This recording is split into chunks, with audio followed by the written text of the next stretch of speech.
देश की एक बहुत ही कड़वी सच्चाई है कि हम स्वच्छता को केवल धार्मिक गतिविधियों पर रसोई तक ही सीमित रखते हैं। हम अपने आसपास में हो रही गंदगी को लेकर जरा से भी गंभीर ही नहीं है। हम कहीं भी कूड़े का ढेर देख सकते हैं।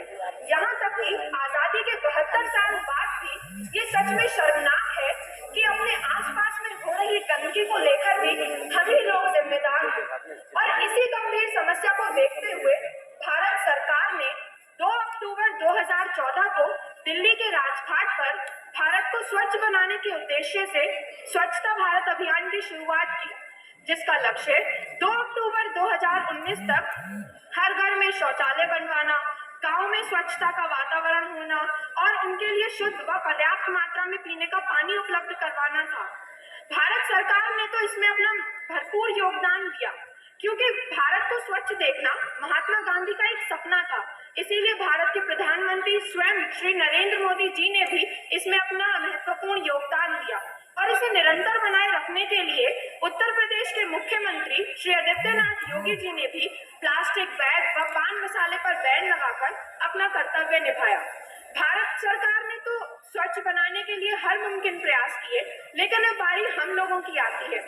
लेकिन ये तो हम सभी जानते हैं कि जब भी देश के लिए कुछ अच्छा करने की बात आती है तो हम सबसे पहले अपने हाथ पीछे कर लेते हैं। लेकिन हम ये नहीं जानते कि आज जो हम अपने आसपास में हो रही गंदगी को नजरअंदाज कर रहे हैं उसके परिणाम कितने भयानक होंगे, क्योंकि यदि ये गंदगी इसी तरह बढ़ती रही तो इससे बढ़ेगा प्रदूषण। और जैसा कि हम सभी जानते हैं कि ये बढ़ता प्रदूषण हम सभी के लिए कितना हानिकारक है, क्योंकि इस प्रदूषण के बढ़ते डायबिटीज, कैंसर व हार्ट अटैक आदि जैसी हानिकारक बीमारियों का हमें ही सामना करना पड़ेगा। इसीलिए यदि हमने इस बढ़ती गंदगी को जल्द से जल्द नहीं रोका तो इसके भयानक से भयानक परिणाम हमें भुगतने पड़ेंगे। अतः आज हम सभी को ये संकल्प लेना चाहिए कि हम अपने देश के हर एक कोने कोने को स्वच्छ बनाने का हर करवाना था। स्वच्छता को नहीं अपनाओगे तो बीमारियां ही पाओगे। स्वच्छता को नहीं अपनाओगे तो बीमारियां ही पाओगे।